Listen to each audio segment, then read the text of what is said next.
ಆಕಾಶವಾಣಿ ಧಾರವಾಡ.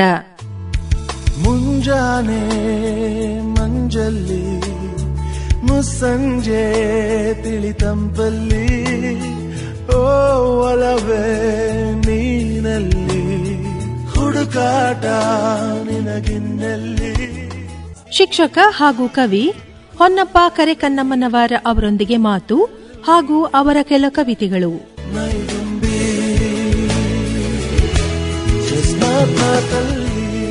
ನಡೆಸಿಕೊಡುತ್ತಾರೆ ರಾಖಿ ಹಾನ್ಗಲ್.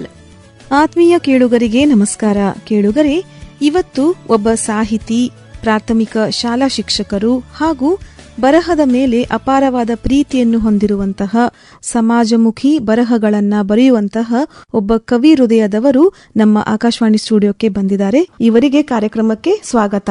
ನಮಸ್ತೆ ಮೇಡಮ್. ಇವರು ಹಾವೇರಿ ಜಿಲ್ಲೆ ಶಿಗ್ಗಾವಿ ತಾಲೂಕಿನ ಗುಡ್ಡದ ಚನ್ನಾಪುರದಲ್ಲಿ ಹುಟ್ಟಿ ಅಲ್ಲೇ ಓದಿ 18 ವರ್ಷಗಳಿಂದ ಸರ್ಕಾರಿ ಪ್ರಾಥಮಿಕ ಶಾಲಾ ಶಿಕ್ಷಕರಾಗಿ ಸೇವೆ ಸಲ್ಲಿಸುತ್ತಾ ತಮ್ಮ ಬರಹದ ಗೀಳನ್ನ ಎಲ್ಲೇನೂ ಬಿಟ್ಟು ಕೊಡ್ಲಾರ್ದಂಗ ಈ ಶಾಲಾ ಶಿಕ್ಷಕರ ಸೇವೆಯೊಂದಿಗೆನೆ ತಮ್ಮ ಸಾಹಿತ್ಯವನ್ನು ಕೂಡ ಪ್ರೀತಿಸುತ್ತಾ ಸಾಹಿತ್ಯದಲ್ಲಿ ಅನೇಕ ಪುಸ್ತಕಗಳನ್ನ ಬರೆದಿದ್ದಾರೆ. ಅದರೊಳಗ ಈಗಾಗಲೇ ಇವರ ಕವನ ಸಂಕಲನವಾದಂತಹ ಭಾವಭೃಂಗ ಮತ್ತು ಆಧ್ಯಾತ್ಮಿಕ ಕೃತಿ ತೆರೆದಷ್ಟು ಬೆಳಕು 2 ಕೃತಿಗಳನ್ನ ಹೊರತಂದು ಓದುಗರ ಪ್ರೀತಿ ಸಹ ಗಳಿಸಿದ್ದಾರೆ. ಈಗ ಸದ್ಯದಲ್ಲೇ ಇವರದ್ದು ಒಂದು ನಂಜಿಲ್ಲದ ಉಸಿರು ಎಂಬ ಹನಿಗವಿತೆಗಳು ಸಹ ಬಿಡುಗಡೆ ಮಾಡಿದ್ದಾರೆ. ಇದಕ್ಕೂ ಕೂಡ ಅಪಾರವಾದ ಮೆಚ್ಚುಗೆಯನ್ನ ಗಳಿಸಿರುವಂತಹ ಹೊನ್ನಪ್ಪ ನೀಲಪ್ಪ ಅವರು ಇವತ್ತು ನಮ್ಮ ಕಾರ್ಯಕ್ರಮಕ್ಕೆ ಬಂದಿದ್ದಾರೆ. ಹೊನ್ನಪ್ಪ ಅವರೇ ನಮಸ್ತೆ. ನಮಸ್ತೆ ಮೇಡಮ್. ಹೊನ್ನಪ್ಪ ಅವರೇ, ನೀವು ಶಾಲಾ ಶಿಕ್ಷಕರು ಹಾಗೆ ಜೊತೆಗೆ ಸಾಹಿತಿಗಳು, ಎರಡನ್ನ ಹೊಂದಾಣಿಕೆ ಹೆಂಗ್ ಮಾಡ್ಕೊಂತೀರಿ? ನಾನು ಸಮಯವನ್ನ ಶಾಲಾ ಮಕ್ಕಳ ಜೊತೆ ಇದ್ದಾಗ ತರಗತಿಗಳಿಗೆ ಯಾವುದೂ ತೊಂದರೆ ಆಗದ ಹಾಗೆ 10 ಗಂಟೆಯಿಂದ 5 ಗಂಟೆ ತನಕ ಮಕ್ಕಳ ಜೊತೆಗೆ ಬೆರೆತು ಆನಂತರ ಅಲ್ಲಿ ಎಷ್ಟೋ ಅನುಭವಗಳನ್ನ ನಮ್ಮ ಮಕ್ಕಳು ಕಟ್ಟಿಕೊಡ್ತಾರೆ. ಆ ಅನುಭವಗಳನ್ನ, ಲೋಕದ ಅನುಭವಗಳನ್ನ ಹಿಡಿದಿಟ್ಟುಕೊಂಡು ಬಿಡುವಿನ ವೇಳೆ ಒಳಗಡೆ ಮನೆಗೆ ಹೋದ ನಂತರ ನನ್ನ ಮನೆ ಕೆಲಸವನ್ನು ಮುಗಿಸಿಕೊಂಡು ಉಳಿದಂತ ಎಲ್ಲ ವೇಳೆಗಳನ್ನ ನಾನು ಈ ಸಾಹಿತ್ಯ ಬರವಣಿಗೆಯಲ್ಲಿ ತೊಡಗಿಸ್ಕೊಳ್ತೇನೆ. ಈಗ ಶಾಲಾ ಶಿಕ್ಷಕರಂದ್ರೂ ಕೆಲಸ ಏನ್ ಕಡಿಮೆ ಇರಲ್ಲ, ಅಲ್ಲಿನೂ ಬಹಳ ಕೆಲಸ ಇರತ್ತ. ಮತ್ತ ಸಂಜೆ ಮನೆ ಬರೋವರೆಗೂ ಸುಸ್ತುನೂ ಆಗಿರ್ತೀರಿ. ಆದ್ರೂ ಸಾಹಿತ್ಯದ ಮೇಲೆ ಒಲವು ಇಟ್ಕೊಂಡಿರಿ ಅಂದ್ರೆ ಜೊತೆಗೆ ಅದನ್ನ ಬಿಟ್ಟಿಲ್ಲ, ನೀವು ಮುಂದುವರ್ಸ್ಕೊಂಡೇನೆ ಬಂದಿದ್ದೀರಿ. ಅದು ಎಷ್ಟೇ ಬೇಸರ ಇದ್ರೂ ಸಹಿತ ಆ ಬರವಣಿಗೆ ಅನ್ನೋದು ಮನುಷ್ಯನನ್ನು ಚೈತನ್ಯಪೂರ್ಣ ಮಾಡ್ಲಿಕ್ಕೆ ಬಹಳಷ್ಟು ಸಹಕಾರಿ ಆಗೋದ್ರಿಂದ ನನ್ನ ಬಿಡುವಿನ ವೇಳೆಯನ್ನ ತನ್ನಿಂತಾನೆ ಅದು ಆ ಬರವಣಿಗೆ ಅನ್ನೋದು ತನ್ನಿಂತಾನೆ ತೊಡಗಿಸ್ಕೊಳ್ತದೆ. ಅದು ನನಗೆ ವೇಳೆ ಅಭಾವ ಅಂತ ಎಲ್ಲಿ ಅನಿಸಿಲ್ಲ. ಸಾಹಿತ್ಯ ಅನ್ನೋದು ನಿಮಗೆ ಮತ್ತೆ ರೀಬೂಸ್ಟ್ ಆಗತ್ತ. ನಿಜವಾಗ್ಲೂ ರೀಬೂಸ್ಟ್ ಮಾಡಿದೆ ಮೇಡಮ್. ಈಗ ಸಾಹಿತ್ಯ ಅಂದ್ರ ದೊಡ್ಡ ಪ್ರಮಾಣದ್ದು, ಹೌದಾ? ಸಾಹಿತ್ಯ ನಾವು ಬರದ್ ಬಿಡ್ತೇವಿ ಅಥವಾ 2 ಲೈನ್ ಬರದ ತಕ್ಷಣ ಸಾಹಿತ್ಯ ಆಗಲ್ಲ. ಈ ಸಾಹಿತ್ಯವನ್ನ ನಾವು ರೂಢಿಸ್ಕೋಬೇಕಂದ್ರ ನೀವು ಕೂಡ ಅನೇಕ ಸಾಹಿತಿಗಳನ್ನ ಓದ್ಕೋಬೇಕಾಗತ್ತೆ. ಯಾವ್ಯಾವ ಸಾಹಿತಿಗಳನ್ನ ಓದ್ಕೊಂಡಿರಿ? ಬಹಳಷ್ಟು ಜನ ನಮ್ಮ ಮೇಲೆ ಪ್ರಭಾವನ ಬೀರಿದ್ದಾರೆ. ನವೋದಯ ಸಾಹಿತ್ಯ ಆಗಿರ್ಬೋದು, ನವ್ಯೋತ್ತರ ಸಾಹಿತ್ಯ ಆಗಿರ್ಬೋದು, ದಲಿತ ಸಾಹಿತ್ಯ ಆಗಿರ್ಬೋದು, ಇವೆಲ್ಲ 3-4 ಸ್ತರಗಳು ನನ್ನ ಮೇಲೆ ಬಹಳಷ್ಟು ಪ್ರಭಾವನ ಬೀರಿದ್ದು. ಅದು ಬೇರೆ, ನಾನು ಬೇಂದ್ರೆ ಸಾಹಿತ್ಯವನ್ನು ಬಹಳಷ್ಟು ಇಷ್ಟಪಡೋನಾಗಿರೋದ್ರಿಂದ ಆ ಬೇಂದ್ರೆಯ ಬದುಕು ಬರಹಗಳನ್ನ ಬಹಳಷ್ಟು ಓದಿದ್ದೇನೆ. ಮತ್ತೆ ಇತ್ತೀಚಿನ ನವ್ಯ ತಲೆಮಾರಿನ ಜಯಂತ್ ಕಾಯ್ಕಿಣಿಯವರು ನಂಗೆ ತುಂಬಾ ಇಷ್ಟವಾದಂತಹ ಕವಿಗಳು. ಅವರ ಕವಿತೆಗಳನ್ನ, ಅವರ ಕಥೆಗಳನ್ನ, ಆನಂತರ ಇತ್ತೀಚೆಗೆ ಬರೀತಕ್ಕಂತ ಏನು ಹೊಸ ತಲೆಮಾರಿನ ಕವಿಗಳಾದ್ರೆ ಅವರನ್ನು ಬಹಳಷ್ಟು ಓದಿದ್ದೇನೆ. ಅದೆಲ್ಲ ವಿಚಾರವನ್ನು ಇಟ್ಟುಕೊಂಡು ಇವತ್ತಿನ ಬದುಕಿನ ಎಲ್ಲ ಸ್ಥಿತ್ಯಂತರಗಳನ್ನ ಮತ್ತು ಬದುಕನ್ನ ನೋಡುವಂತ ದೃಷ್ಟಿಕೋನವನ್ನು ಇಟ್ಟುಕೊಂಡು ಆ ಕವಿತೆಗಳನ್ನ ಬರೆಯುವಂತ ಪ್ರಯತ್ನವನ್ನ ಮಾಡ್ತಾ ಇದ್ದೇನೆ. ಹೊನ್ನಪ್ಪ ಅವರೇ, ಈಗ ನೀವು ಶಾಲಾ ಶಿಕ್ಷಕರಾದ್ರಿ, ಈಗ ಎಲ್ಲರ ಜೀವನದಲ್ಲೇನು ಬಾಲ್ಯ ಅನ್ನೋದು ತುಂಬಾ ಮಹತ್ವದ್ದು. ಹೌದ್ರಿ ಮೇಡಮ್. ನಿಮ್ಮ ಬಾಲ್ಯ ಮತ್ತು ನಿಮ್ಮ ತಂದೆ ತಾಯಿ ಇದ್ರ ಮೇಲೆ ಸ್ವಲ್ಪ ಬೆಳಕು ಚೆಲ್ರಿ. ನಾನು ಶಿಗ್ಗಾವಿ ತಾಲೂಕು ಗುಡ್ಡು ಚನ್ನಾಪುರ ಅಂತ ಒಂದು ಸಣ್ಣ ಹಳ್ಳಿ ಅದು ಮೇಡಮ್. ಅದು ಅಲ್ಲಿ ನನ್ನ ತಾಯಿ, ನನ್ನ ತಂದೆ ಇಬ್ರು ಅಂತ ಏನ್ ದೊಡ್ಡ ಸ್ಥಿತಿವಂತರೇನಾಗಿರ್ಲಿಲ್ಲ. ನಮ್ಮ ತಂದೆ ಕುರಿಯನ್ನ ಕಾಯ್ತಿದ್ರು. ಕುರಿ ಕಾಯ್ದು ನಮ್ಮೊಬ್ಬ ಜೀವನ ನಡೆಸ್ತಾ ಇದ್ರು. ಅವರು ಸಂಚಾರಿ ಕುರುಬರಾಗಿದ್ರು. ಅದ್ರ ಮಧ್ಯದಲ್ಲಿ ನನಗೊಂಚೂರು ಅಕ್ಷರ ಜ್ಞಾನ ಬೆಳೆದಿದ್ರಿಂದಾಗಿ ಅವರು ಓದಿಸ್ಲಿಕ್ಕೆ ನಮ್ಮ ಅಣ್ಣನ ಮತ್ತು ನನ್ನನ್ನ ಓದಿನ ಕಡೆಗೆ ಹೆಚ್ಚು ಗಮನ ಕೊಡ್ಲಿಕ್ಕೆ ಕಳಿಸಿದ್ರು. ನಮ್ಮ ತಾಯಿ ಕೂಲಿನಾಲಿ ಮಾಡಿಕೊಂಡು ನಮ್ಮೆಲ್ಲ ಮಕ್ಕಳನ್ನ ಹೊಟ್ಟಿನೆತ್ತೆಯನ್ನು ಸಲುಕೊಂಡು ನಮ್ಮನ್ನ ಬೆಳಿಲಿಕ್ಕೆ ಅವಳು ಬಹಳಷ್ಟು ಪ್ರೇರಣೆಯನ್ನು ಕೊಟ್ಲು. ಅದ್ರ ಜೊತೆಗೆ ನಮ್ಮ ಕುಟುಂಬ ಎಲ್ಲರೂ ಒಗ್ಗಟ್ಟಿನಿಂದ ಕೆಲಸ ಮಾಡ್ತಿದ್ರು. ಆಮೇಲೆ ನನ್ನ ಬಾಲ್ಯ ಬಹಳಷ್ಟು ಬಡತನದಿಂದನೂ ಕೂಡಿತ್ತು. ಅಷ್ಟೇನು ದೊಡ್ಡ ಶ್ರೀಮಂತಿಕೆ ಇರಲಿಲ್ಲ. ಅದ್ರ ಜೊತೆಗೆ ಇದ್ದಂತವ್ರ ಜೊತೆಗೆ ಹೋಗಿ ಮನೆಯಲ್ಲಿ ಸಹಿತ ಬೀದಿ ದೀಪದ ಕೆಳಗಡೆ ಓದುವಂತ ಪರಿಸ್ಥಿತಿನೂ ಕೂಡ ಇತ್ತು ಅವತ್ತಿನ ಸ್ಥಿತಿಯಲ್ಲಿ. ನೋಡ್ರಿ, ಈ ಬಡತನ ಅನ್ನೋದು ಅದೇನು ಕೆಟ್ಟದ್ದಲ್ಲ. ಬಡತನ ಅನ್ನೋದು ಸಹ ನಿಮ್ಗೆ ಎಷ್ಟು ಅನುಭವಗಳನ್ನ ತಂದು ಕೊಡುತ್ತ. ನಿಜವಾಗ್ಲೂ ಬಡತನ ನಿಮ್ಮನ್ನ ಗಟ್ಟಿಗೊಳಿಸುತ್ತೆ. ಹೌದು. ನಮ್ಮಿ ಮನೆಯು ಕೂಡಿ ಬಾಳುತ್ತಿರುವ ದೇವ ತಾಯ ಮಮತೆ ಎಂಬುದೇ ನಮಗೆ ರಕ್ಷೆಯು, ತಾಯ ಮಮತೆ ಎಂಬುದೇ ನಮಗೆ ರಕ್ಷೆಯು. ಹಿರಿಯರ ನುಡಿ ರತ್ನವೇ ಬಾಳಿನ ಬೆಳಕು, ಬಾಳಿನ ಬೆಳಕು. ನಮ್ಮ ಸಂಸಾರ ಆನಂದ ಸಾಗರ, ಪ್ರೀತಿ ಎಂಬ ದೈವವೇ ನಮಗಾಧಾರ. ಆ ದೈವ ತಂದ ವರದಿಂದ ಬಾಳೆ ಬಂಗಾರ. ನಿಮ್ ತಂದೆ ತಾಯಿಗೆ ನೀವ್ ಎಷ್ಟು ಜನ ಮಕ್ಕಳು? 3 ಜನ ಮಕ್ಕಳಿದ್ದೀವಿ. 3 ಜನ. ಹಿರಿಯ ಅಣ್ಣ ಶಿಕ್ಷಕರಾಗಿ ಕೆಲಸ ಮಾಡ್ತಾ ಇದ್ದಾರೆ. ಅವರು ಸಹ ಅಂತ ಪರಿಸ್ಥಿತಿಯಲ್ಲಿ ಅವರು ಚೆನ್ನಾಗಿ ಓದಿದ್ರು. ನಡುವಿನ ಅಣ್ಣ ಇವತ್ತು ವ್ಯವಸಾಯನ ಮಾಡ್ತಾ ಇದ್ದಾರೆ. ಈ ಮಧ್ಯದಲ್ಲಿ ನಾನು ಶಿಕ್ಷಕನಾಗಿ ಕೆಲಸವನ್ನು ಮಾಡ್ತಾ ಇದ್ದೇನೆ. ಸ್ಥಿತಿ ಯಾವುದೇ ಇರ್ಲಿರಿ, ಬಡತನ ಸಿರಿತನ ಅಂತ ಬರಲ್ಲ. ನಮ್ ಛಲ ಒಂದ್ ಮಟ್ಟಕ್ಕೆ ಬಂದ್ ನಿಲ್ಸಾಕ ಸಹಾಯ ಮಾಡತ್. ಖಂಡಿತ ಮೇಡಮ್. ಅಲ್ಲಿ ಓದ್ಬೇಕು ಅನ್ನೋಂತ ನನಗೊಂದು ಆಸೆ ಬಿಡುತ್ತೆ. ನನ್ನ ಮೂಲ ಉದ್ದೇಶ ಏನಾಗಿತ್ತು, ನನ್ನ ತಾಯಿ ಮತ್ತು ತಂದೆ ಅವರ ಬಡತನವನ್ನ ಮೆಟ್ಟಿ ನಿಲ್ಲಬೇಕು, ಅದಕ್ಕೆ ನಾನೊಬ್ಬ ವಿದ್ಯಾವಂತನಾಗಿ ಅವರನ್ನು ಸಾಕಿ ಪೋಷಣೆ ಮಾಡಬೇಕು ಅನ್ನೋದು ನನ್ನಲ್ಲಿ ಹಠ ಅವತ್ತಿನಿಂದ ಇತ್ತು. ಆ ಕರ್ತವ್ಯ ನಾನು ಬಹಳ ಜವಾಬ್ದಾರಿಯಿಂದ ನನ್ನ ತಾಯಿಯನ್ನು ನೋಡ್ಕೊಂಡಿದ್ದೇನೆ, ನನ್ನ ತಂದೆಯನ್ನು ನೋಡ್ಕೊಂಡಿದ್ದೇನೆ. ಅವರ ಒಂದು ಬದುಕಿನಲ್ಲಿ ಕಂಡಂತ ಎಲ್ಲ ಸತ್ಯಗಳನ್ನ, ಬದುಕಿನ ಅವಿನಾಭಾವ ಮುಖಗಳನ್ನ ಎಲ್ಲವನ್ನ ನೋಡ್ಕೊಂಡಿದ್ರ ಪರಿಣಾಮವಾಗಿ ಒಂದಿಷ್ಟು ಬರವಣಿಗೆ ನನಗೆ ಬರಲಿಕ್ಕೆ ಸಾಧ್ಯ ಆಗಿದೆ. ಹೊನ್ನಪ್ಪ ಅವರೇ, ಈಗ ತಂದೆ ತಾಯಿ ಬಗ್ಗೆ ಹೇಳಿದ್ರಿ, ಬಾಲ್ಯದ ಕೆಲವು ನೆನಪುಗಳನ್ನ ಹೇಳಿದ್ರಿ. ಈ ಬಾಲ್ಯದಲ್ಲಿ ನಮ್ಮ ಶಾಲೆನೂ ಕೂಡ ಬಹಳ ಮುಖ್ಯವಾದದ್ದು. ಶಾಲೆಯಲ್ಲಿರುವಂತಹ ನಿಮ್ಮ ಸವಿ ನೆನಪುಗಳನ್ನ ಹೇಳ್ಕೊಳ್ರಿ. ಶಾಲೆ 1 ರಿಂದ 4ನೇ ತರಗತಿ ನಮ್ಮೂರಲ್ಲಿ ಇತ್ತು ಮೇಡಮ್. ಅದು ಅವತ್ತು ಒಬ್ಬರೇ ಶಿಕ್ಷಕರು, ಏಕೋಪಾಧ್ಯಾಯ ಶಾಲೆ ಆಗಿತ್ತು ಅದು.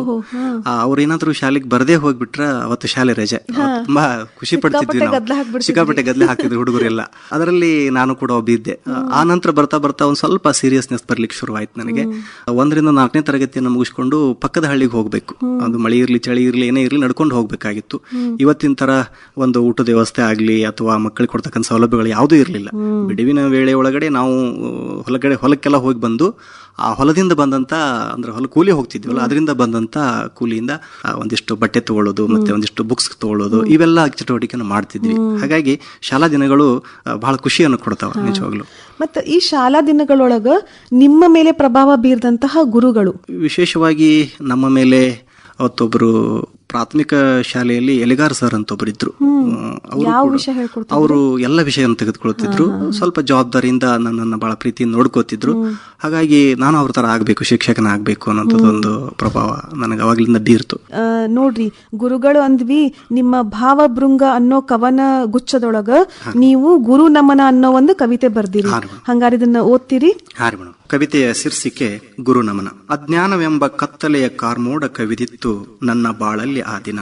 ಅಜ್ಞಾನವೆಂಬ ಕತ್ತಲೆಯ ಕಾರ್ಮೋಡ ಕವಿದಿತ್ತು ನನ್ನ ಬಾಳಲ್ಲಿ ಆ ದಿನ. ಜ್ಞಾನವೆಂಬ ಜ್ಯೋತಿಯನ್ನು ಬೆಳಗಿಸಲು ಕೊಟ್ಟರು ನನ್ನ ಕಡೆ ಗಮನ.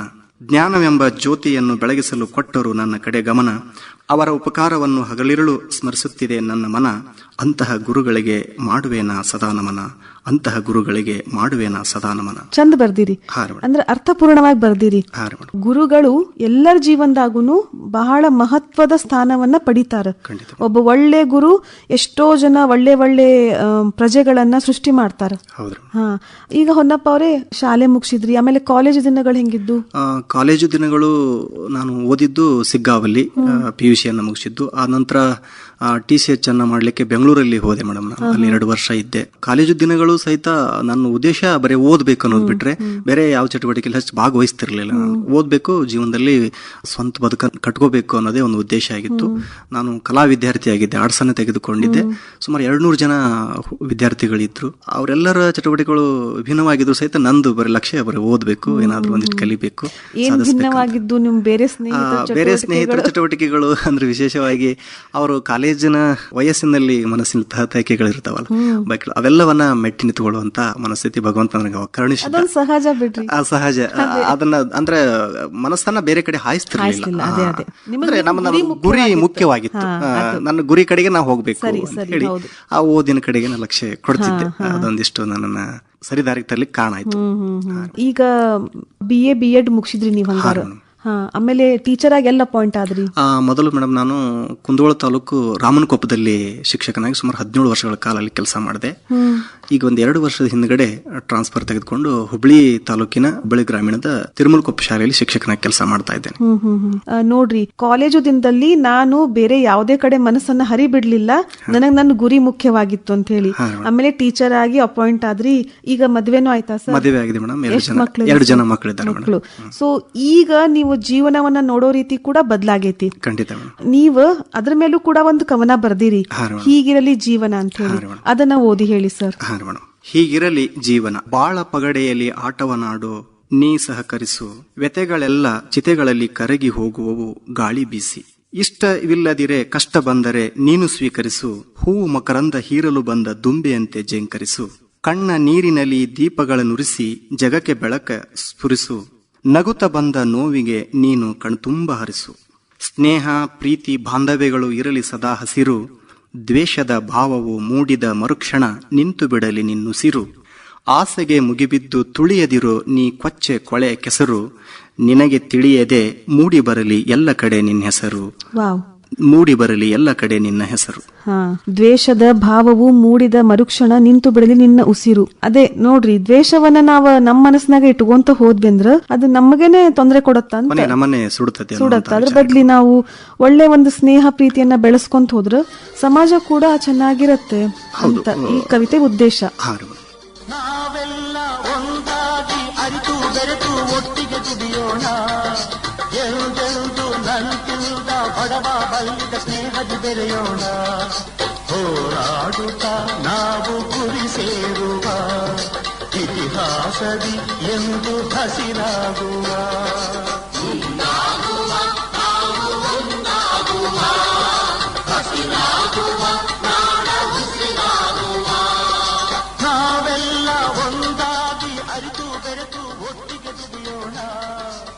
ಹೊನ್ನಪ್ಪ ಅವ್ರೆ, ಹೇಳಿಕತ್ತಿದ್ರಿ ಆಗ್ಲೇ ನಮ್ಮ ತಂದೆ ತಾಯಿದು ಮತ್ತ ನಿಮ್ ಜೀವನ ಸ್ವಲ್ಪ ಕಠಿಣವಾಗಿತ್ತು ಅಂತ ಹೇಳಿ. ಇದ್ರೊಳಗ ನಿಮ್ಮ ತಂದೆ ತಾಯಿಯನ್ನ ನೀವು ಹೆಂಗ್ ನೆನಪಿಸ್ಕೋತೀರಿ? ನಮ್ಮ ತಾಯಿಯನ್ನ ನಾನು ತುಂಬಾ ಇಷ್ಟಪಡ್ತಿದ್ದೆ. ಅವರು ಕಡುಬಡತನದಲ್ಲೇ ಬಂದಿರೋದ್ರಿಂದ ಬಹಳ ಸಾತ್ವಿಕರಾಗಿದ್ರು ನಮ್ಮ ತಾಯಿಯವರು. ಹಾಗಾಗಿ ಅವರ ಬದುಕು ಬಹಳ ಉಜ್ವಲವಾಗಿರ್ಬೇಕು, ಅವ್ರ ಕನಸುಗಳನ್ನ ನಾ ಯಾವತ್ತು ಮುರಿಬಾರ್ದು, ಅವ್ರ ಕನಸಿನ ಜೊತೆಗೆ ನಾ ಇರಬೇಕು ಅನ್ನೋಂತ ಉದ್ದೇಶದಿಂದ ಅವರನ್ನು ಸದಾ ಬಹಳಷ್ಟು ಪ್ರೀತಿಸ್ತಿದ್ದೆ. ಆದ್ರೆ ಕಾರಣಾಂತರಗಳಿಂದ ಮೊನ್ನೆ ಕೊರೋನಾ ಟೈಮ್ ನಲ್ಲಿ ಅವರನ್ನ ನಾನು ಕಳ್ಕೊಂಡೆ. ಹಾಗಾಗಿ ಅವ್ರ ಬಗ್ಗೆ ಒಂದು ಕವಿತೆಯನ್ನು ಬರೆದಿದ್ದೆ. 2 ಹನಿ ಕವಿತೆ ಇದೆ, ಅವನು ಓದ್ತೇನೆ. ಅವ್ವ ನೀನಿದ್ದಾಗ ಭೂಮಿ ತಿರುಗುವ ಸದ್ದು ಕೇಳ್ತಿತ್ತು, ಅವ್ವ ನೀನಿದ್ದಾಗ ಭೂಮಿ ತಿರುಗುವ ಸದ್ದು ಕೇಳ್ತಿತ್ತು, ಈಗ ನನ್ನ ಹೃದಯದ ಸದ್ದೇ ನನಗೆ ಕೇಳದಾಗಿದೆ, ಈಗ ನನ್ನ ಹೃದಯದ ಸದ್ದೇ ನನಗೆ ಕೇಳದಾಗಿದೆ ಅನ್ನುವಂತಹ ಒಂದು ವಿಷಾದ ಇವತ್ತಿಗೂ ನನ್ನನ್ನು ಕಾಡ್ತಾ ಇದೆ. ಅದ್ರ ಜೊತೆಗೆ ಮತ್ತೊಂದು ಹನಿಗವಿತೆ ಅವನ ಬಗ್ಗೆ ಇದೆ. ಅಗತ್ಯವೇ ಬೀಳಲಿಲ್ಲ ಅವ್ವ ಇದ್ದಾಗ ದೇವಸ್ಥಾನಕ್ಕೆ ಹೋಗಲು, ಅಗತ್ಯವೇ ಬೀಳಲಿಲ್ಲ ಅವ್ವ ಇದ್ದಾಗ ದೇವಸ್ಥಾನಕ್ಕೆ ಹೋಗಲು, ಆದರೀಗ ನಿತ್ಯವೂ ಹೋಗಲೇಬೇಕಾಗಿದೆ, ಆದರೀಗ ನಿತ್ಯವೂ ಹೋಗಲೇಬೇಕಾಗಿದೆ, ಅವಳು ಯಾವ ಗುಡಿಯಲ್ಲಿ ದೇವರಾಗಿದ್ದಾಳೆಂದು ನೋಡಿಕೊಂಡು ಬರಲು, ಅವಳು ಯಾವ ಗುಡಿಯಲ್ಲಿ ದೇವರಾಗಿದ್ದಾಳೆಂದು ನೋಡಿಕೊಂಡು ಬರಲು. ನೋಡ್ರಿ, ತಂದೆ ತಾಯಿ ಅನ್ನೋರು ನಮ್ ಜೀವನದಾಗ ಎಷ್ಟು ಪ್ರಮುಖರಾಗಿರ್ತಾರಂದ್ರ ಅವ್ರಿಲ್ದನ ಏನು ಇರಕ್ಕಾಗಲ್ಲ. ಆಮೇಲೆ ಅವ್ರಂತಹ ನಿಸ್ವಾರ್ಥ ಪ್ರೀತಿಯನ್ನ ನಮಗ್ ಯಾರು ನೀಡಾಕೂ ಸಾಧ್ಯ ಇಲ್ಲ. ಆ ಪ್ರೀತಿನ ನಾವು ಎದ್ರಲ್ಲೇನು ಅಳಿಲಿಕ್ಕೂ ಸಾಧ್ಯ ಇಲ್ಲ. ಅಂತ ಪ್ರೀತಿನ ನಾವು ವಾಪಸ್ ಯಾವ್ದರ ಕಡೆಯಿಂದ ಪಡಿತೇವೆ ಅನ್ನೋದು ಸಹ ಅದು ಸಾಧ್ಯ ಇಲ್ಲ. ಅದೇ ಜಗತ್ತಿನ ಎಲ್ಲ ಪಾತ್ರಗಳನ್ನ ನಿರ್ವಹಿಸಲು ಸಿಗಬಹುದು, ಆದ್ರೆ ತಾಯಿ ಪಾತ್ರ ನಿರ್ವಹಿಸೋಳು ಕೇವಲ ತಾಯಿ ಮಾತ್ರ ಆಗಿರೋದ್ರಿಂದ ಪರ್ಯಾಯ ತಾಯಿ ಮತ್ತೆ ಆಗೋದಿಲ್ಲ. ಹಾಗಾಗಿ ಬಹಳ ದೊಡ್ಡ ಮಮತೆಯ ಶಕ್ತಿ ಅದು. ನಿಜ. ಸರ್, ಈಗ ನೀವು ಪ್ರಾಥಮಿಕ ಶಾಲಾ ಶಿಕ್ಷಕರು, ಮತ್ತೆ ಶಾಲೆಯಲ್ಲಿ ನಿಮ್ಮ ಶಾಲಾ ಮಕ್ಕಳೊಂದಿಗೆ ಈ ಸಾಹಿತ್ಯದ ಬಗ್ಗೆ ಅವರಿಗೆ ಒಲವನ್ನ ಮೂಡಿಸ್ತೀರಿ? ಖಂಡಿತ ಮೇಡಮ್. ನಮ್ಮ ಶಾಲೆಯಲ್ಲಿ ಹಿಂದಿನ ಶಾಲೆಯಲ್ಲಿ ಇದ್ದಾಗ ಸಹಿತ ಬಹಳಷ್ಟು ಜನ ಮಕ್ಕಳು ಚುಟುಕುಗಳನ್ನ, ಹನಿಗವಿತೆಗಳನ್ನ, ಕವಿತೆಗಳನ್ನ ಬರೆಯೋದನ್ನ ಮೊದಲಿಂದನೂ ಪ್ರೋತ್ಸಾಹ ಕೊಡ್ತಾನು ಬಂದಿದ್ದೇನೆ. ಮತ್ತೆ ಆ ರೀತಿ ಬರಿತಾ ಇದ್ದಾರೆ ಮಕ್ಕಳು. ಹಾಗಾಗಿ ನನ್ನ ಜೊತೆಗೆ ಅವರು ಒಂದಿಷ್ಟು ಸಾಹಿತ್ಯದ ಓದನ್ನ ಮೂಡಿಸ್ಕೋಬೇಕು, ಬರೀಬೇಕು ಅನ್ನೋದು ನನ್ನ ಆಶೆ. ಈಗ ಮಕ್ಕಳಲ್ಲಿ ಈ ಸಾಹಿತ್ಯ ಬೆಳೆಸಾಕ ನಿಮ್ಮ ಕ್ಲಾಸ್ ರೂಮ್ ನಲ್ಲಿ ನೀವೇ ಯಾವ ತರ ಅವರಿಗೆ ಪ್ರಾಕ್ಟೀಸ್ ಮಾಡ್ಸಾ? ಕವಿತೆಗಳನ್ನ ಬರೆಯುವಂತ ಏನಾದ್ರೂ ವಿಷಯ ಕೊಟ್ಟು ಬರೆಸ್ಲಿಕ್ಕೆ ಯಾವ್ದಾದ್ರು ಒಂದಿಷ್ಟು ಒಂದು ವಿಷಯ ಕೊಟ್ಟು ಆ ಮೂಲಕ ನೀವು ಕವಿತೆಯನ್ನು ಬರ್ಕೊಂಬರಿ, ನಿಮ್ಗೆ ಅನಿಸಿದ್ದನ್ನ ಸ್ವಂತಿಕೆಯಿಂದ ಬರೀರಿ, ಯಾವ್ದನ್ನು ಕಾಪಿ ಮಾಡ್ಬೇಡ್ರಿ ಅಂತ ಹೇಳಿರ್ತೇನೆ. ಹಾಗಾಗಿ ಅವ್ರ ಮಕ್ಕಳು ತಮ್ಮ ಬಾಲ ಭಾಷೆ ಒಳಗಡೆ, ತೊದಲು ಭಾಷೆ ಒಳಗಡೆ ಬರೆದಿರ್ತಾರೆ. ಅದನ್ನ ಓದಿ ಅವರನ್ನ ಪ್ರೋತ್ಸಾಹ ನೀಡುವಂತ ಕೆಲಸವನ್ನ ಮಾಡ್ತಾ ಇರ್ತೇನೆ ಮೇಡಮ್. ಹೇ ಶಾರದೆ ದಯ ಪಾಲಿಸು ಈ ಬಾಳನು ಬೆಳಕಾಗಿಸು ಹೇ ಶಾರದೆ ದಯ ಪಾಲಿಸು ಈ ಬಾಳನು ಬೆಳಕಾಗಿಸು ನಾಳೆಗಳ ದಾರಿಯಲೇ ನಂಬಿಕೆಯ ನೆಲೆಯಾಗಿರಿಸು ಮುನ್ನಡೆಸು ಕೈ ಹಿಡಿದು ನಾವಾಡೋ ಪದ ಪದದಲ್ಲೂ ಸಂಚರಿಸು ಹೂವಲ್ಲಿ ಜೇನು ಗುಡಿ ಕಟ್ಟದೇನು ನೀರಲ್ಲಿ ನೀನು ಅಡಿ ಮುಟ್ಟರೇನು ಆ ದೈವದಾಜ್ಞೆನೇ ಎಲ್ಲಾನು ಹೇ ಶಾರದೆ ದಯ ಪಾಲಿಸು ಈ ಬಾಳನು ಬೆಳಕಾಗಿಸು ಹೇ ಶಾರದೆ. ಡೈಲಿ ರೂಟೀನ್ ಅಂಕ ಇದ್ದೇ ಇರತ್ತ. ಶಾಲೆಗೆ ಹೋಗ್ತೀರಿ, ಮನೆಗ್ ಬರ್ತೀರಿ, ಸಾಹಿತ್ಯವನ್ನ ಬರೀತೀರಿ, ಇದೆಲ್ಲ ಆತು. ನಿಮ್ ಬಿಡುವಿನ ವೇಳೆ ಒಳಗ ಮತ್ತೇನೇನ್ ಚಟುವಟಿಕೆಗಳನ್ನ ಮಾಡ್ತಾ ಇರ್ತೀರಿ? ಒಂದಿಷ್ಟು ಈ ಸಂಘಟನೆಗಳಲ್ಲಿ ಕೂಡ ಭಾಗವಹಿಸ್ತಾ ಇದ್ದಾರೆ ಮೇಡಮ್. ಅಂದ್ರೆ ಈ ಕನ್ನಡ ಸಾಹಿತ್ಯ ಅನ್ನೋದು ತಾಲೂಕಿನಲ್ಲಿ, ಜಿಲ್ಲೆಯಲ್ಲಿ, ರಾಜ್ಯದಲ್ಲಿ ಬೆಳಿಬೇಕನ್ನೋ ಉದ್ದೇಶದಿಂದ ಒಂದಿಷ್ಟು ಪ್ರೋತ್ಸಾಹ ನೀಡೋಕ್ಕೋಸ್ಕರವಾಗಿ ಶರಣ ಸಾಹಿತ್ಯ ಪರಿಷತ್ನಲ್ಲಿ ಕೆಲಸವನ್ನು ಮಾಡ್ತಾ ಇದ್ದೇನೆ. ಹುಬ್ಬಳ್ಳಿ ತಾಲೂಕಿನ ಶರಣ ಸಾಹಿತ್ಯ ಪರಿಷತ್ತಿನ ಹುಬ್ಬಳ್ಳಿ ತಾಲೂಕಿನ ಅಧ್ಯಕ್ಷನಾಗಿ ಇವತ್ತು ಕೆಲಸ ಮಾಡ್ತಾ ಇದ್ದೇನೆ. ಈ ಶರಣ ಸಾಹಿತ್ಯ ಅಂದ್ರೆ ಅದ್ರೊಳಗ ವಚನಗಳನ್ನ ಪ್ರಸಾರ ಮಾಡುವಂತ ಕೆಲಸ. ಅದನ್ನ ವಚನ ಸಾಹಿತ್ಯವನ್ನ ಪ್ರಸ್ತುತಪಡಿಸೋದು, ವಚನ ಸಾಹಿತ್ಯದಲ್ಲಿ ವಚನ ಗಾಯನವನ್ನು ಮಾಡಿಸೋದು, ವಚನಗಳ ಬಗ್ಗೆ ಪ್ರಜ್ಞಾನ ಮೂಡಿಸುವಂತ ಕೆಲಸವನ್ನ ಶರಣ ಸಾಹಿತ್ಯ ಪರಿಷತ್ತು ಮಾಡ್ತಾ ಬಂದಿದೆ. ಅದರಲ್ಲಿ ನಾನು ಕೂಡ ಒಂದ್ ಸಣ್ಣ ಅಳಿಲು ಸೇವೆಯಾಗಿ ಕೆಲಸ ಮಾಡ್ತಾ ಇದ್ದೇನೆ. ವಚನ ಸಾಹಿತ್ಯವನ್ನ ನೀವು ಓದ್ಕೊಂಡಿರಿ? ಹಂಗಾರ ಒಂದಿಷ್ಟು ಓದ್ಕೊಂಡಿದ್ದೇನೆ ಮೇಡಮ್. ನಿಮಗಿಷ್ಟ ಆಗುವಂತಹ ವಚನಕಾರರು ಯಾರು? ನನಗೆ ಇಷ್ಟ ಆದಂತಹ ವಚನಕಾರರು ಬಸವಣ್ಣವ್ರು ಮೇಡಮ್. ಬಸವಣ್ಣ ಬಹಳಷ್ಟು ಕಳಬೇಡ ಕೊಲಬೇಡ ಹುಸಿಯ ನುಡಿಯಲು ಬೇಡ, ಅನ್ಯರಿಗೆ ಅಸಹ್ಯ ಪಡಬೇಡ, ಇದಿರು ಹಳಿಯಲು ಬೇಡ, ತನ್ನ ಬಣ್ಣಿಸಲು ಬೇಡ, ಇದೇ ಅಂತರಂಗ ಶುದ್ಧಿ, ಇದೇ ಬಹಿರಂಗ ಶುದ್ಧಿ, ಇದೇ ನಮ್ಮ ಕೂಡಲ ಸಂಗಮನೊಲಿಯುವ ಪರಿ ಅನ್ನುವಂತ ಒಂದು ವಚನ. ಕಳಬೇಡ ಕೊಲಬೇಡ ಹುಸಿಯ ನುಡಿಯಲು ಬೇಡ,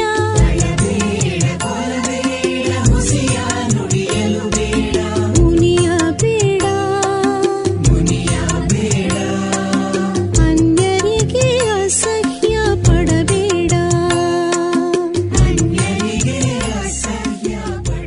ಇವತ್ತಿನ ಪ್ರಸ್ತುತ ಬದುಕಿಗೆ ಬೇಕಾಗಿರ್ತಕ್ಕಂಥದ್ದು ಇದೆ. ಇದನ್ನೊಂದು ತಿಳ್ಕೊಂಡ್ರೆ ಸಾಕು ಅಂತ ಹೇಳಿ ನನಗೆ ಪ್ರಸ್ತುತ ಮುಂದೇನು ಸಹ ಭವಿಷ್ಯದಾಗೂ ಎಲ್ಲಾ ಟೈಮ್ನಾಗೂನು ನೋಡ್ರಿ ಹೊನ್ನಪ್ಪ ಅವ್ರೆ, ನಾವು ವಚನ ಸಾಹಿತ್ಯದ ಬಗ್ಗೆ ಮಾತಾಡ್ಲಿಕ್ಕತ್ತಿದ್ವಿ. ಈ ವಚನ ಸಾಹಿತ್ಯದ ಮೇಲೇನೆ ನೀವು ತೆರೆದಷ್ಟು ಬೆಳಕು ಅನ್ನೋ ಪುಸ್ತಕ ಕೂಡ ಬರ್ದಿರಿ, ಹೌದಾ? ಇದ್ರೊಳಗ ನೀವು ಆಧ್ಯಾತ್ಮಿಕ ಬೆರಗಿನ ಒಂದು ನೋಟ ಅಂತ ಹೇಳಿರಿ. ಇದ್ರಲ್ಲೂ ಕೂಡ ನೀವು ಕಾಡಸಿದ್ದೇಶ್ವರ ಅವರ ವಚನಗಳನ್ನ ವಿಶ್ಲೇಷಣೆ ಮಾಡಿರಿ. ಇದ್ರಾಗ ನೀವು ಹಾದಿ ಹೊಲವ ಮಾಡಿ ಮೂರೆತ್ತ ಹೂಡಿ ಅನ್ನೋ ವಚನಾನ ವಿಶ್ಲೇಷಣೆ ಮಾಡಿರಿ. ಇದರದ್ದು ಒಂದೆರಡು ಲೈನ್ ಓದ್ರಿ ಸರ್. ಕಾಡಸಿದ್ದೇಶ್ವರರು ಪಾರಮಾರ್ಥಿಕ ಸೆಳಕಿನಲ್ಲಿ ತಮ್ಮ ವಚನಗಳನ್ನ ಬರೆದಿದ್ದಾರೆ. ಹಾದಿ ಹೊಲವ ಮಾಡಿ ಮೂರೆತ್ತ ಹೂಡಿ, ಆ ಮೂರೆತ್ತಿಗೆ ಒಂದು ನೊಗ ಕಟ್ಟಿ ನೇಗಿಲಿಯ ಹೂಡಿ, ಕರಕಿಯ ಬಿಟ್ಟು ಕಣಗಿಲ ತೆಗೆದು ಹೊಲ ಹಸನು ಮಾಡಿ, ಗೋಧಿ ಕಡಲೆ ಜೋಳ ಮೊದಲಾದ 18 ಧಾನ್ಯ ಜೀವಸಗಳಲ್ಲದೆ ಬಿತ್ತಿ ಬೆಳೆದು, ಹಕ್ಕಿ ಹೊಡೆಯದೆ ಹೊಲವ ಮಾಡಿ ಕಾಯಕವ ಮಾಡುತ್ತಿದ್ದನಯ್ಯ, ಕಾಡಿನೊಳಗಾದ ಶಂಕರ ಪ್ರಿಯ ಚನ್ನ ಕದಂಬ ಲಿಂಗ ನಿರ್ಮಾಯ ಪ್ರಭುವೆ ಅನ್ನುವಂತ ಒಂದು ವಚನ. ಈ ವಚನದಲ್ಲಿ ದೇವ ನೀಡಿದಂತ ಈ ಕಾಯಕ ಶ್ರೇಷ್ಠವಾದಂತಹ ಹೊಲ ಆಗಿದೆ. ಅದರಲ್ಲಿ ಅಮೃತಾನಂದದ ಬೆಳೆಯನ್ನು ಬೆಳೆಯುವಾಗ ಅಲ್ಲಿ ಬೆಳೆಯುವ ಪ್ರಾಪಂಚಿಕ ಆಶಯಗಳ ಕಳೆಯನ್ನ ಪರಶಿವನ ಆರಾಧನೆಯಿಂದ ಕಿತ್ತು ಅಂತರಂಗ ಮತ್ತು ಬಹಿರಂಗಗಳನ್ನು ಶುದ್ಧಗೊಳಿಸಿದಾಗ ಮೋಕ್ಷವೆಂಬ ಫಲ ದೊರೆಯುವುದು ಅನ್ನೋದನ್ನ ಸಾರಿ ಹೇಳಿದ್ದಾರೆ.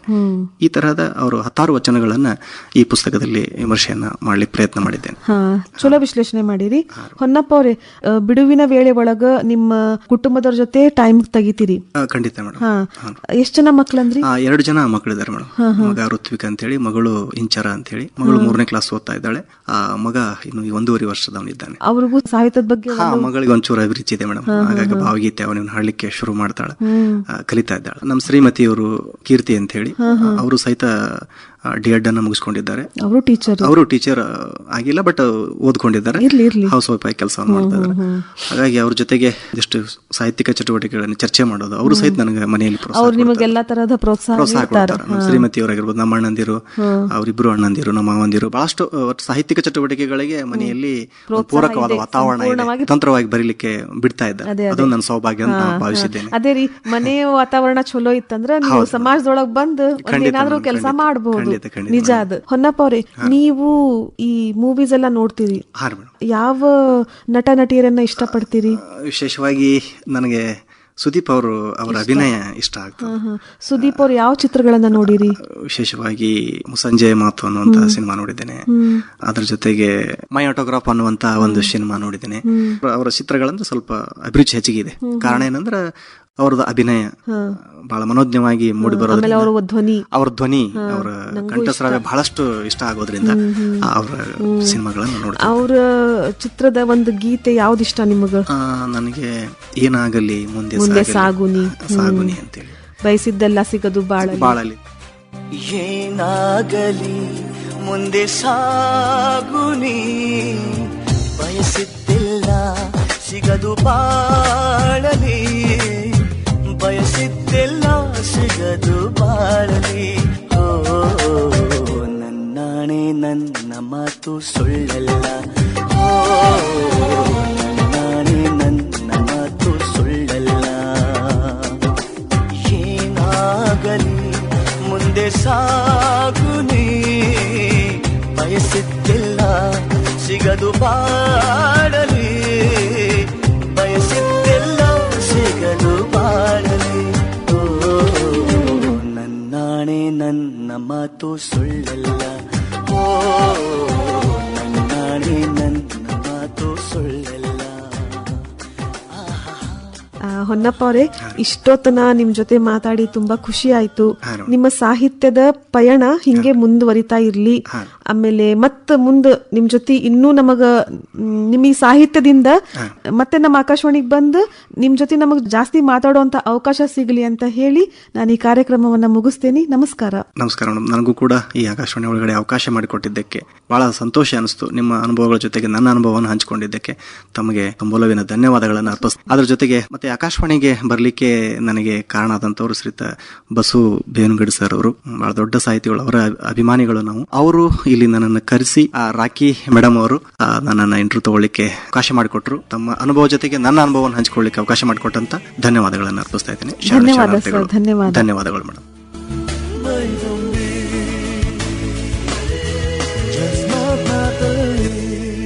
ಇದುವರೆಗೆ ಶಿಕ್ಷಕ ಹಾಗೂ ಕವಿ ಹೊನ್ನಪ್ಪ ಕರೆಕನ್ನಮ್ಮನವರ ಅವರೊಂದಿಗಿನ ಮಾತು ಹಾಗೂ ಅವರ ಕೆಲ ಕವಿತೆಗಳನ್ನು ಕೇಳಿದಿರಿ. ನಡೆಸಿಕೊಟ್ಟವರು ರಾಖಿ ಹಾನ್ಗಲ್. ಪ್ರಸ್ತುತಿ ಡಾಕ್ಟರ್ ಬಸು ಬೇವನಗಿಡದ್.